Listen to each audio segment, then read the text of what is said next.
Hello everyone, welcome to the channel. आज की इस वीडियो में हम यूनिट नंबर 4 डिस्कस करेंगे। Philosophical and sociological basis of education का unit number 2 and 3 already uploaded है। अगर किसी ने नहीं देखा है तो आपको लिंक डिस्क्रिप्शन बॉक्स में मिल जाएगा, आप जाके देख सकते हो। बाकी मैं आपको यही बोलूँगी कि आप चैनल सब्सक्राइब कर लो ताकि जब भी नेक्स्ट वीडियो अपलोड हो आपको पता लग जाए। और ये हमारा कोर्स नंबर 201 है, बीएड सेमेस्टर 2 का। तो चलिए पहले सिलेबस डिस्कस करते हैं। तो सिलेबस हमारा है national integration, factor against and factor for national integration, role of a teacher in national integration, remedies, and then है यूनिवर्सलाइजेशन और nationalization, emotional integration, international understanding, role of a teacher and teaching in international understanding, pluralistic democratic Indian society, role of a teacher in development and understanding of pluralistic democratic Indian society, education and tolerance, and critical analysis of the early the treasure within the Delvers report। तो चलिए बिना time waste किए हमारे first topic को start करते हैं। पहला topic है हमारा नेशनल इंटीग्रेशन क्या होती है। तो नेशनल इंटीग्रेशन एक प्रोसेस है जिसमें बेसिकली हम क्या करते हैं, जितने भी लोग होते हैं ना, डिफरेंट कल्चर के हों, चाहे वो डिफरेंट रिलीजन के हों या डिफरेंट लिंग्विस्टिक के हों या डिफरेंट किसी रिलीजन बैकग्राउंड के हों, उसको हम एक सिंगल यूनिट में लेके आते हैं या उनको हम एकजुट करते हैं और क्या करते हैं, सेंस बनाते हैं यूनिटी की, वननेस की, सॉलिडिटी की, ठीक है, as a citizen of a country. अब जैसे हम लोग, कोई मुस्लिम है, कोई सिख है, कोई ईसाई है, कोई हिंदू है, हम सब कहाँ रह रहे हैं, इंडिया में। तो हम क्या है, एक जब एकजुट होके किसी चीज को रिप्रेजेंट करेंगे विदाउट एनी किसी रिलीजन को या कास्ट को या किसी भी कल्चरल बैकग्राउंड को मान छोड़ते हुए as a Indian people workout करेंगे तो वो क्या हो जाएगी, नेशनल इंटीग्रेशन। ठीक है, अब क्या है, ये इम्पॉर्टेंट एक्सेप्ट है क्या करने के लिए, मेंटेन करने के लिए social harmony, political stability and multicultural diversity in the nation. ये एक इम्पॉर्टेंट है चीज़ जो कंट्री की प्रोग्रेस में और डेवलपमेंट में हेल्प करती है, क्योंकि इससे हमारे बीच में सेंस ऑफ बिलोंगिंगनेस और शेयर्ड आइडेंटिटी इंक्रीज होती है। अब कौन से फैक्टर इसके अगेंस्ट में हैं जो नेशनल इंटीग्रेशन को नहीं होने देते। तो पहला क्या है, कास्टिज्म। हमारे इंडिया में अभी भी इस टाइम भी प्रेजेंटली भी लोगों को कास्ट के बेस पे डिस्क्रिमिनेट किया जाता है, रिलीजन के बेस पर डिस्क्रिमिनेट किया जाता है, जेंडर के बेस में भी डिस्क्रिमिनेट किया जाता है। Next one is a communalisation. Conflict होते हैं दो रिलीजियस ग्रुप के बीच में, कन्फ्लिक्ट होते हैं इंडियन सिटीजन्स के बीच में, कॉन्फ्लिक्ट्स होते हैं सेम रिलीजन के लोगों के बीच में, और इससे क्या होता है, नेशनल हार्मोनी जो हमारी है इफेक्ट हो जाती है।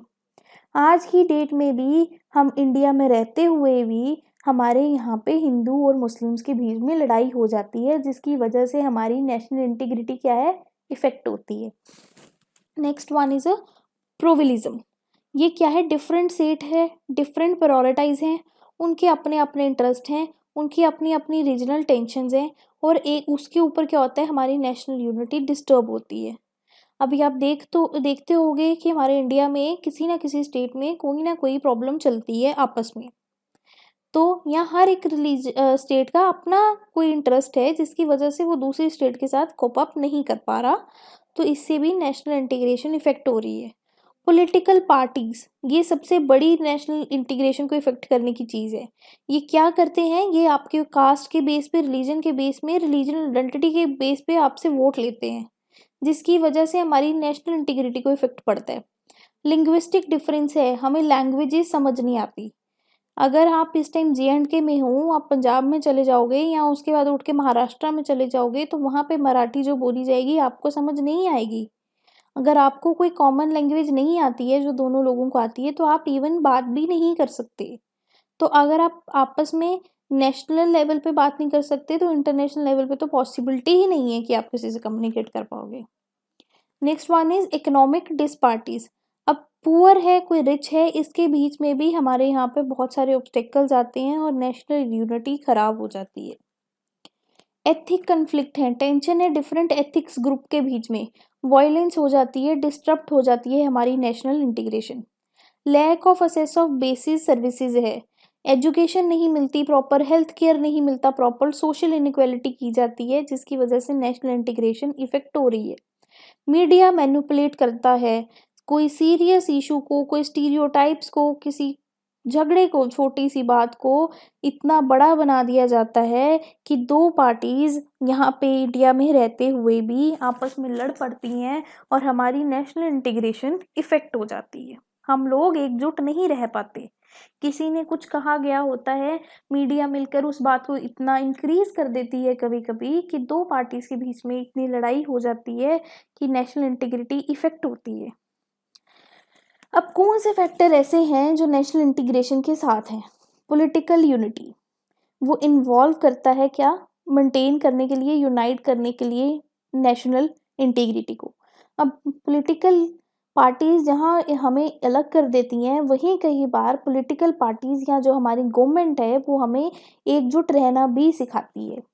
इकोनॉमिक इक्विटी, अब पॉवर्टी और सोशल इक्वालिटीज़ हैं जो अगर हमें वो equal opportunities all over citizens को प्रोवाइड कर दी जाएं तो ये चीज़ हमें नेशनल इंटीग्रेशन में हेल्प करेगी। सोशल जस्टिस प्रमोट की जाए अगर फेयरनेस, इक्वलिटी और लिबर्टी और फर्टर्निटी सब पीपल्स में इक्वली जो ऑल ओवर द नेशन रह रहे हैं, तो नेशनल इंटीग्रेशन इंक्रीज करेगी। कल्चर आइडेंटिटी, अगर यहाँ पे सिर्फ इंडिया में सिर्फ हिंदू के फेस्टिवल ना मिला के ऑल ओवर सारे रिलीजन्स के फेस्टिवल्स को उतने ही अच्छे से सेलिब्रेट किया जाए तो नेशनल इंटीग्रेशन इंक्रीज होगी। एथिकल वैल्यू, अगर हम अडेप्ट करें एथिकल वैल्यूज़ को और डेमोक्रेटिक व्यू को तो हमारी नेशनल इंटीग्रेशन इंक्रीज होगी। साइकोलॉजिकल अटैचमेंट, अगर इमोशनली हम कनेक्ट हो जाएं अपने नेशनल सिंबल के साथ, नेशनल हेरिटेज के साथ, और हम ये भूल जाएं कि हम लोगों के बीच में कोई स्ट्रेंथ है,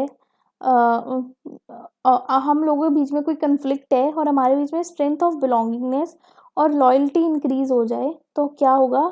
हम नेशनल इंटीग्रिटी इंक्रीज होगी। इंटरफेथ हार्मोनी, अगर हम इनकरेज करें कॉरपोरेशन को, एकजुट रहने को, कोलैबोरेशन को, रिलीजियस टेंशन्स को हम छोड़ दें तो क्या होगा? फेथ बढ़ेगा और पीस बढ़ेगा, जिससे नेशनल इंटीग्रेशन इंक्रीज होगी। यूथ एंगेजमेंट, अब जो यूथ की एक्टिविटीज़ हैं, अब यूथ अगर ओपन माइंडेड हो जाए, आप आजकल की यूथ हो जो, वो अगर हम एक दूसरे को डिस्क्रिमिनेट करना छोड़ दें किसी बेसिस पे तो नेशनल इंटीग्रेशन इंक्रीज होगी। लीगल फ्रेमवर्क, अब हम री इन्फोर्स करें और एनहांस करें वो लॉज जो प्रोटेक्ट करेंगे right of freedom to all the citizen regardless of their background, और फंडामेंटल नेशनल इंटीग्रेशन इससे भी इंक्रीज होगी। मीडिया की रिस्पॉन्सिबिलिटी है आपको एकजुट रखना। अगर मीडिया खराब कर सकती है किसी चीज़ को तो वो ऑल ओवर वर्ल्ड, एक ऑल ओवर नेशन एक आपको इंफॉर्मेशन देके एकजुट भी कर सकती है। ठीक है, अब इसमें टीचर का क्या रोल है नेशनल इंटीग्रेशन में? तो रोल मॉडल, अब टीचर क्या होता है? एक नेशन बिल्डर है, तो वो एज एक एग्जाम्पल सेट करता है स्टूडेंट के लिए और नेशनल यूनिटी को प्रमोट कर सकता है। अगर टीचर अनबाइस्ड रहे और फेयर रहे सभी स्टूडेंट के साथ without any discrimination of a caste, gender और रिलीजन, तो नेशनल इंटीग्रेशन प्रमोट होगी। अगर टीचर स्ट्रांगली बिलीव करे यूनिटी ऑफ द कंट्री तो नेशनल इंटीग्रेशन इंक्रीज होगी। एक्शन स्पीकर लाउडर, अगर टीचर मोर इम्पॉर्टेंट बन जाए, मतलब और आप उसकी बात मानने लगो कि वो क्या कहता है और वो आपको प्रैक्टिस कराए कि आपको एकजुट होके रहना है, तो नेशनल इंटीग्रेशन इंक्रीज होगी।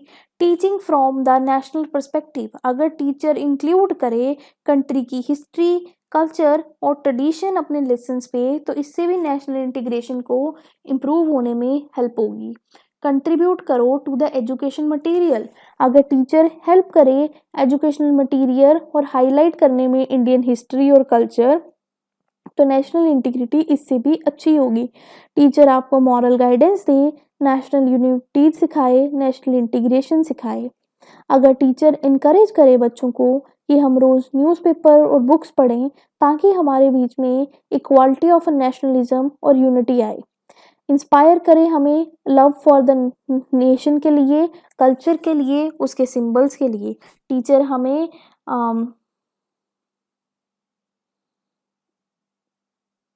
कि मोटिवेट करे कि हम सभी स्टूडेंट को एक नज़रिए से देखें और आपस में मिलजुल के रहें बिना किसी डिस्क्रिमिनेशन के। सपोर्ट और गाइडेंस इनिशिएटिव टीचर को टेक करने चाहिए, गवर्नमेंट प्रोग्राम्स, नेशनल इंटीग्रेशन को सीरियसली लेना चाहिए और इम्प्लीमेंट करना चाहिए उनको। ठीक है, अब remedies for the national integration. Promote culture unity, encourage करना चाहिए सेलिब्रेशन और appreciation of Indian Divers culture heritage को। हमें कल्चरल फेस्टिवल, म्यूजिक, आर्ट और वेन्यू को अंडरस्टैंड करना चाहिए और रिस्पेक्ट करना चाहिए हर ट्रेडिशन को। इंटर रिलीजन डायलॉग, हमें ऑर्गेनाइज करने चाहिए इंटर रिलीजन इवेंट्स को और म्यूचुअल अंडरस्टैंडिंग और रिस्पेक्ट करनी चाहिए हर रिलीजन की। ठीक है, एजुकेशन फॉर यूनिटी, हमें अपने एजुकेशन मटेरियल को रिवाइज करना चाहिए और उसमें education for the unity, for different cultures, for different diversities को इंक्लूड करना चाहिए। हमें हिस्टोरिकल एग्जाम्पल्स बतानी चाहिए कि कैसे हमारे इंडिया को फ्रीडम दिलाने के लिए सब लोग एकजुट हो गए थे और हमारा इंडिया फ्रीडम मिला था हमारे इंडिया को। सिविक्स एजुकेशन हमें इंक्लूड करनी चाहिए, सिविक्स एजुकेशन अपने करिकुलम में, और बच्चों को सिखाना चाहिए right and responsibilities as a citizen, और उनको इनकरेज करना चाहिए एक्टिव पार्टिसिपेशन के लिए इन डेमोक्रेटिक प्रोसेस। हमें प्रमोट करनी चाहिए multi language and learning for the multiple Indian language. Encourage करना चाहिए कि हम अपनी नेशनल लैंग्वेज हिंदी को यूज़ करें जिससे हमारी नेशनल इंटीग्रेशन बनी रहे। हमें इनकरेज करना चाहिए सबको और उनको उनकी रिस्पॉन्सिबिलिटी समझानी चाहिए रिपोर्टर्स को भी, ताकि वो रिपोर्ट करें और ये जो उनसे सेंसिटाइज्ड इंफॉर्मेशन देते हैं किसी रिलीजियस और रिलीजन के खिलाफ वो बंद करें और एक प्रमोट करें यूनिटी। यूथ एंगेजमेंट, हमें इन्वॉल्व करना चाहिए यंग पीपल्स को इन एक्टिविटीज़ में जो प्रमोट करें नेशनल इंटीग्रेशन, जैसे यूथ क्लब बने, कम्युनिटी सर्विसेज बने। हमें कम्युनिटी को बिल्डअप करना चाहिए जो एक ब्रिज बनाए डिफरेंट बैकग्राउंड ऑफ पीपल के बीच में। हमें पॉलिटिकल लीडर्स को यूज़ करना चाहिए ताकि वो एक एग्जाम्पल सेट कर सकें as a unity for the nation without any based of any discrimination और कास्ट। हमें स्ट्रेंथ आउट करना चाहिए अपना एंटी डिस्क्रिमिनेशन लॉ ताकि किसी को डिस्क्रिमिनेट ही ना किया जाए। हमें इकोनॉमिकली इतने स्ट्रॉन्ग रूल्स बनाने चाहिए और गवर्नमेंट्स को प्रोग्राम्स बनाने चाहिए कि सभी लोग इकोनॉमिकली क्या हो, डिस्क्रिमिनेट ना हो। हमें सोशल इंक्लूजन को प्रमोट करना चाहिए, सोशल एक्टिविटीज़ को प्रमोट करना चाहिए और पब्लिक को इनकरेज करना चाहिए उनमें पार्टिसिपेट करने के लिए without any discrimination based on the background. Peace building, हमें सपोर्ट करना चाहिए पीस बिल्डिंग प्रोग्राम को और कन्फ्लिक्ट रेजोल्यूशन करनी चाहिए in religion with the history of attention. Next is a public awareness camping, हमें पब्लिक अवेयरनेस कैंपिंग लगानी चाहिए जो नेशनल यूनिटी और डिवर्सिटी को इंक्रीज करे। यूनिवर्सलाइजेशन और नेशनलाइजेशन क्या है, ये इमोशनल इंटीग्रेशन गलती से लिखा गया है, इसको इग्नोर कर दो। अब यूनिवर्सलाइजेशन है emphasize global unity and shared human values. ठीक है, और नेशनलिज्म है emphasize loyalty and attachment to one nation और एथनिक ग्रुप। इमोशनल अटैचमेंट है इसमें, प्रमोट करती है a broader sense of belonging to humanity, और नेशनलिज्म है वो प्रमोट करता है strong emotional attachment to one's nation.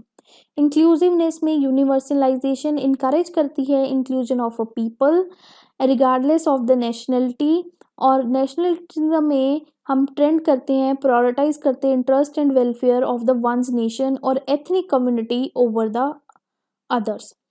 Universalization में हम एम्फेसाइज करते हैं ग्लोबल और ह्यूमन आइडेंटिटी को और ट्रांसेंड करते हैं नेशनल और एथिक आइडेंटिटीज़ को, जहाँ की हम नेशनलाइज्म में एम्फेसाइज करते हैं नेशनल और एथिक आइडेंटिटी को और समटाइम हम लीड करते हैं inclusion of the other identities. Universalization में इमोशनल बैरियर्स में आता है aim to reduce the emotional barriers between the different groups, और नेशनलाइजेशन में हम समटाइम इमोशनल बैरियर्स क्रिएट कर देते हैं अपने नेशंस के बीच में। यूनिवर्सलाइजेशन क्या करती है, एडवोकेट करती है peaceful resolution of a conflict through the diplomacy and the international corruption, जबकि नेशनलाइजेशन में हम प्रायोरिटाइज करते हैं national level of interest over the diplomatic solution and leading to the tension and the conflicts. Globalization citizenship, इसमें हम universalization में encourage करते हैं idea of a globalization citizenship and responsibility, और नेशनलाइजेशन में हम sense of national citizenship and loyalty को promote करते हैं। एग्जाम्पल क्या है यूनिवर्सलाइजेशन की, United Nation, International Red Cross, Human Rights Organisation. और नेशनल यूनिटी की एग्जाम्पल क्या है, Brexit, American first and ethno nationalist movement. Basically अगर आपको कभी क्वेश्चन आ जाता है यूनिवर्सलाइजेशन क्या है, तो यूनिवर्सलाइजेशन भी एक ही चीज़ है जो नेशनलाइजेशन है, बस दोनों में सिर्फ इतना डिफरेंस है कि नेशनलाइजेशन में हम एक कंट्री के लोगों को एकजुट करते हैं, बट यूनिवर्सलाइजेशन में हम डिफरेंट डिफरेंट कंट्रीज के लोगों को एक साथ करते हैं। ठीक है, अब जैसे नेशनलाइजेशन में हम अपने इंडिया के हर ग्रुप को, हर पर्सन को एक साथ करेंगे और नेशनल इंटीग्रेशन करेंगे, बट यूनिवर्सलाइजेशन में हम अपने इंडिया को, यूएसए को, जो और भी बहुत सारी कंट्रीज हैं, रशिया को, जितनी भी कंट्रीज हैं उनको एकजुट करेंगे और एक साथ रहेंगे, उनके कल्चर को रिस्पेक्ट आउट करेंगे, तो वो क्या हो जाएगी, यूनिवर्सलाइजेशन। बाकी सारी चीज़ें आप सेम लिख सकते हो, बस universalization all over the country basis पे होती है और नेशनलाइजेशन हमारी नेशन के अंदर जितनी स्टेट्स हैं उसके बेसिस पे होती है। बाकी आप points as it is use कर सकते हो। अब इमोशनल इंटीग्रेशन क्या है, इमोशनल इंटीग्रेशन डिस्क्राइब करती है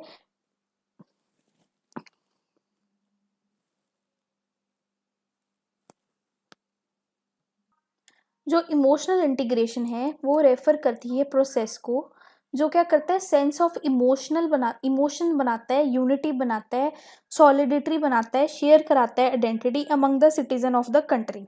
अब नेशनल इंटीग्रेशन क्या थी, जहाँ पे हम नेशन में सबको इकट्ठे कर रहे थे, तो यूनिवर्सलाइजेशन इंटीग्रेशन क्या थी, जहाँ पे हम ग्लोबल लेवल पे सबको एक साथ कर रहे थे। तो इमोशनल इंटीग्रेशन क्या होगी, जहाँ पे हम लोगों को इमोशंस के बेसिस पे एक साथ लेकर आएंगे। ये इन्वॉल्व करता है development of a common bond of a emotion, thought and a feeling that transcend the differences such as linguistic, religious and culture distinction. Emotional integration एक सेंस क्या है, अचीव करने की नेशनल यूनिटी और कोहेरेंस। ये help करती है individual को फील आउट करने का related and concerned about one another even in the presence of external differences and diverse factor. ये क्रिएट करता है deep sense of oneness and attachment to the nation, और जो ओवरराइड करता है एक लॉयल्टी, एक contribute harmony in the society. अब इमोशनल इंटीग्रेशन से क्या होता है, नेशनल इंटीग्रेशन भी एनहांस होती है और यूनिवर्सलाइजेशन भी एनहांस होती है। अब हमें पढ़ना है इंटरनेशनल अंडरस्टैंडिंग। तो इंटरनेशनल इंटीग्रेशन क्या होगी, ये एक प्रोसेस है जहाँ पे इंटरनेशनल इंटीग्रेशन और यूनिवर्सलाइजेशन एक ही बात है। ये क्या करते हैं, एक प्रोसेस होता है जहाँ पे कंट्री एक साथ आती हैं क्लोजर टू वन अनदर और इंटरकनेक्ट करती है relationship eight there various level, economical level पे भी, पॉलिटिकल लेवल पे भी, सोशल लेवल पे भी और कल्चर लेवल पे भी। इंटीग्रेशन एक टिपिकली एम के साथ आती है कि वो प्रमोट करेगी कॉपरेशन, रिड्यूस करेगी बैरियर और फॉस्टर करेगी mutual understanding among the nation. International integration take करती है वेरियस फॉर्म्स, जैसे religious corporation arrangement, trade alliance, political unions और कल्चर एक्सचेंज प्रोग्राम। ये अचीव करती है ग्रेटर हार्मोनी और कोलैबोरेशन अमंग द कंट्रीज, ताकि वो एड्रेस कर सके कॉमन चैलेंजेस को और प्रमोट कर सकें शेयर्ड इंटरेस्ट को। इंटरनेशनल इंटीग्रेशन लेड करती है to the more interconnected and interdependent world और फॉस्टर करती है या क्रिएट करती है पीस, स्टेबिलिटी और प्रॉस्पेरिटी अमंग द नेशंस। अब रोल क्या है टीचर का और टीचिंग का इंटरनेशनल अंडरस्टैंडिंग में, कल्चर अवेयरनेस, टीचर इंट्रोड्यूस कराती है स्टूडेंट को कस्टम, ट्रेडिशन और values of the different culture और वो ऑर्गेनाइज करते हैं कल्चरल इवेंट, स्टोरी शेयर्स और गेस्ट स्पीकर, ताकि वो सीख सके रिच इन डाइवर्सिटी के बारे में। लैंग्वेज लर्निंग, इनकरेज किया जाता है स्टूडेंट को कि वो फॉरेन लैंग्वेज भी सीखें ताकि वो कम्युनिकेट कर सकें पीपल के साथ जो फॉरेन में भी रहते हैं। इससे बिल्ड होगी रिलेशनशिप स्ट्रॉन्गर। ग्लोबल हिस्ट्री, अब टीचर उनको ग्लोबल हिस्ट्री सिखाती है। तो जो नेशनल इंटीग्रेशन में पॉइंट लिखे थे आप लिख सकते हो, but in respect of the globalization, okay. National level पे आपको हिस्ट्री बताई जाती है, नेशनल बोल रही हूँ सॉरी, इंटरनेशनल लेवल पे, ठीक है। फिर आती है global perspective in the curriculum. Teacher integrate करता है ग्लोबल पर्सपेक्टिव, ठीक है, into the subject they teach. जैसे ज्योग्राफी पढ़ाएगा, इंटरनेशनल इश्यूज पढ़ाएगा, इंटरनेशनल का क्लाइमेट पढ़ाएगा, मिटिगेशन पढ़ाएगा, ट्रेड पढ़ाएगा। क्रिटिकल थिंकिंग को बच्चों में इनकरेज किया जाता है ताकि वो ग्लोबल चैलेंजेस को सॉल्व आउट कर सकें। इंटर कल्चर कम्युनिटीज बनती हैं, ठीक है, स्टूडेंट्स के बीच में, टीचर के बीच में, वो कंफर्टेबली अपने व्यू शेयर करते हैं, एक साथ रहते हैं without any discrimination. Peace in education होती है, कन्फ्लिक्ट रेजोल्यूशन की जो होती है हमारे बीच में, उनको कैसे ख़त्म करना है ये सिखाया जाता है। एक्सपेरिमेंटल लर्निंग, ऑर्गेनाइजिंग कराई जाती है इंटरनेशनल एक्सचेंज प्रोग्राम, ठीक है, और culture exchange event expose student to the different culture. Digital literacy, world connect किया जाता है टेक्नोलॉजी के द्वारा, और टीचर एडुकेट करता है स्टूडेंट को ताकि वो रिस्पॉन्सिबल बन सके एथिकली टूवर्ड्स द नेशन और यूनिवर्सलाइजेशन और ग्लोबलाइजेशन। ग्लोबल सिटीजनशिप एजुकेशन, ये क्या करती है, इंस्पायर करता है टीचर स्टूडेंट को कि वो थिंक करें as a citizen of the world.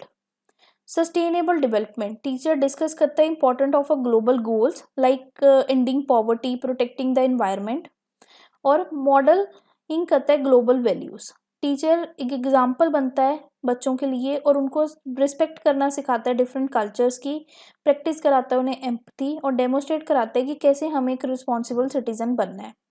Next one is a pluralistic democratic Indian society. तो सबसे पहले प्लूरिस्टिक का मतलब क्या होता है, ये टर्म है जो एम्फेसाइज करती है डाइवर्सिटी और multiplicity present in the Indian society, ठीक है। अब India as a rich culture country है, ठीक है, यहाँ पे डिफरेंट रिलीजन है, डिफरेंट कल्चर है, डिफरेंट सोसाइटीज हैं, डिफरेंट लैंग्वेजेस हैं। तो प्लूरलिज्म क्या इम्प्लाई करता है, मल्टीपल, जो हम often the contrasting the element consist harmonious. अब इंडियन कॉन्टेक्स्ट में देखा जाए तो इसका मतलब है various cultures, religion, language, social group का एग्जिस्ट होना साइड बाय साइड और कंट्रीब्यूट करना एक नेशनल आइडेंटिटी को भी। डेमोक्रेटिक क्या है, इंडिया एक डेमोक्रेटिक कंट्री है, इसका मतलब कि यहाँ पे गवर्नमेंट है जो इलेक्ट की जाती है किसके द्वारा, पीपल्स के द्वारा, with the help of free and fair election vote. तो जो डेमोक्रेटिक सिस्टम है वो पीपल उसमें पावर देता है to choose up the leader and participates in the decision making process. तो वो इंक्लूड करता है principle like the rule of law, respect for the individual right and freedom expression. अब इंडियन सोसाइटी क्या है, अब इन सब टर्म्स को कलेक्ट किया जाए तो ये क्या करता है, स्ट्रक्चर ऑफ द पीपल जो लिविंग इन इंडिया वो क्या बनते हैं, एक सोसाइटी बनते हैं। जो इंडियन पूरी पॉपुलेशन है वो क्या है, एक सोसाइटी है with different culture, religion and linguistic diversity. तो अब प्लूरिस्टिक डेमोक्रेटिक इंडियन सोसाइटी क्या हुई, ये एक डेमोक्रेटिक नेशन है जहाँ पे वेरियस कल्चर बैकग्राउंड के पीपल पार्टिसिपेट करते हैं, प्लूरिस्टिक कल्चर और रिप्रेजेंट करते हैं wide range of beliefs, practices and language and social structure. It underscores the democratic governments of a country which respect and accommodates this diversity in its political and the social system too. Now अब हमारा topic है role of a teacher in developing understanding in pluralistic democratic Indian society, helping student to learn. Teacher help करेगी student को understand करने में importance of a sharing, learning from each other, thinking critically and putting the knowledge into practice, being adaptable. जो modern teacher हैं वो open up करेंगे new ideas in education में और अलो करेंगे उनको न्यू टीचिंग मेथड्स को, ताकि वो बच्चों को इफ़ेक्टिव वे में, रेलिवेंट वे में आज के वर्ल्ड के बारे में सिखा सकें। Embracing change, teacher are not afraid of a change, वो स्पेशली टेक्नोलॉजी से तो बिल्कुल नहीं डरना, वो प्रिपेयर करेंगे स्टूडेंट्स को कि वो फेस कर सकें challenges in the rapid growing world. Guidance and advice, teacher उनको सिर्फ सब्जेक्ट नहीं बल्कि उनको एज अ गाइडेंस और एडवाइस भी सिखाएंगे, एज अ मेंटर वर्क करेंगे। टीचर एक एग्जाम्पल सेट करेगा by living and teaching important values and virtues और स्ट्रेंथ।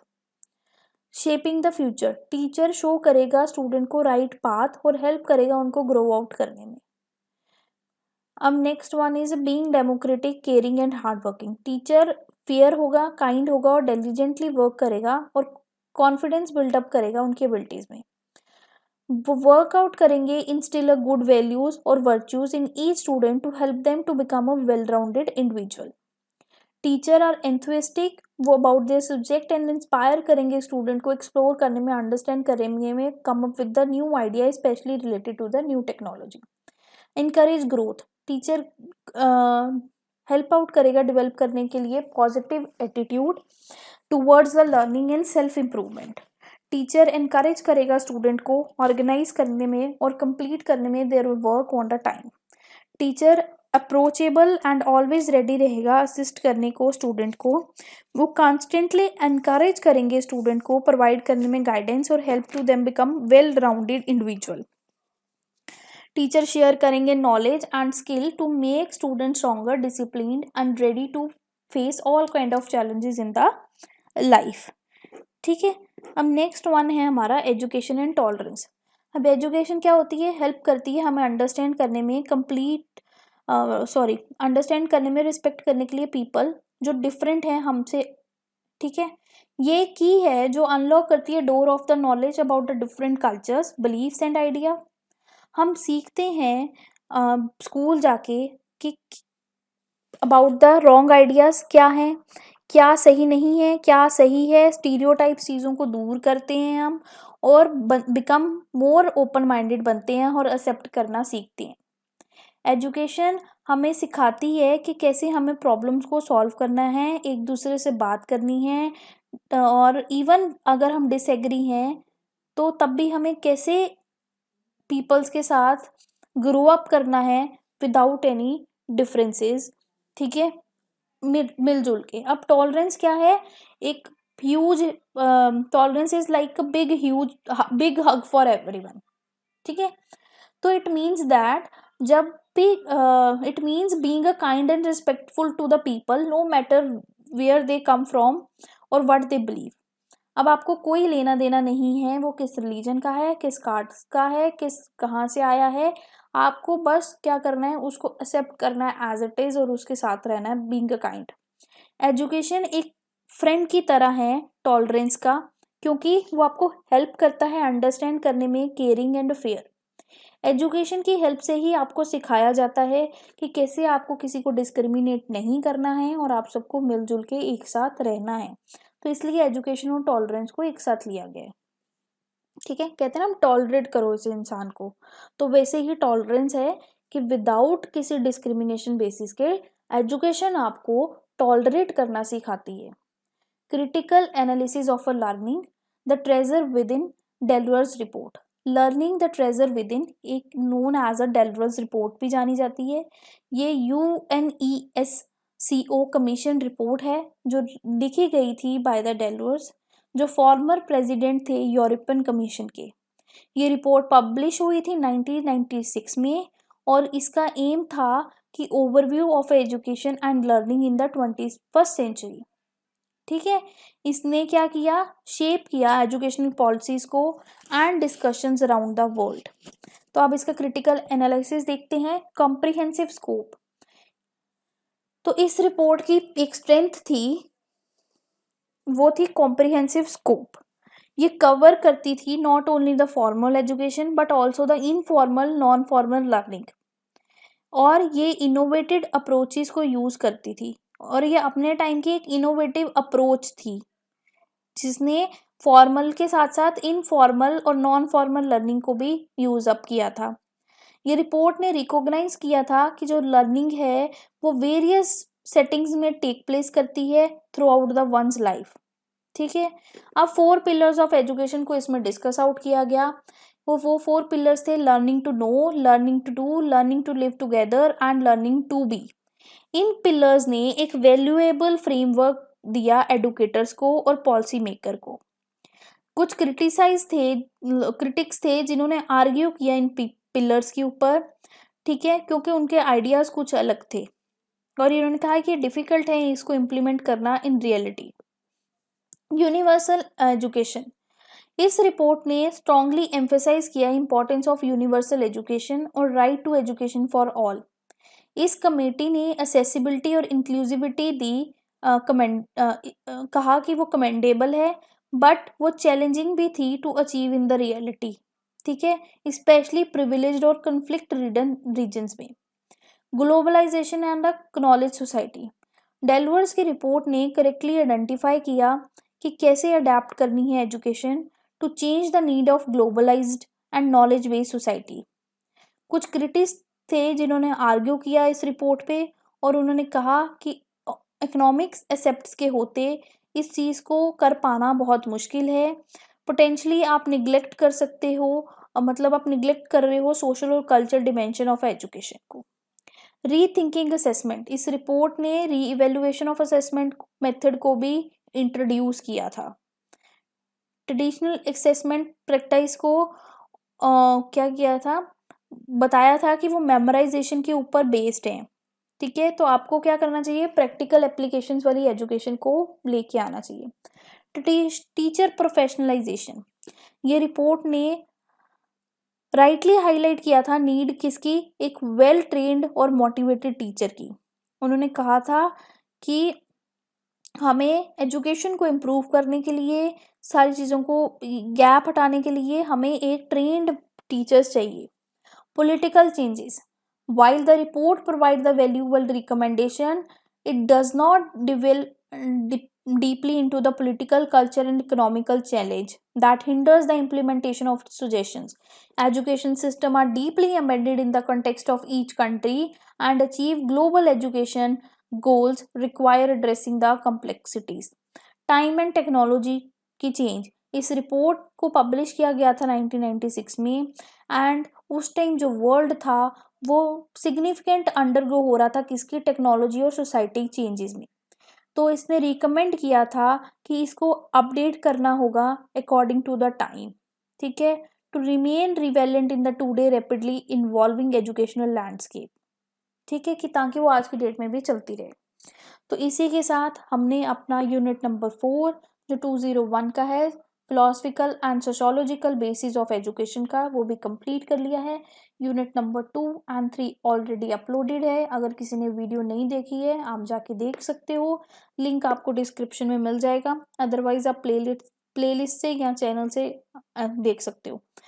आप चैनल सब्सक्राइब कर लो ताकि जब भी कोई वीडियो अपलोड हो आपको नोटिफिकेशन आ जाए, और अगर आपको वीडियोस पसंद आई हैं वीडियो को लाइक करो, चैनल को सब्सक्राइब करो ताकि आगे भी आपको सेमेस्टर्स में टाइम टू टाइम सारा मटेरियल्स मिल जाए और आपके प्रोजेक्ट भी मिल जाए। सो बाय बाय एवरीवन, मिलते हैं एक नेक्स्ट वीडियो के साथ।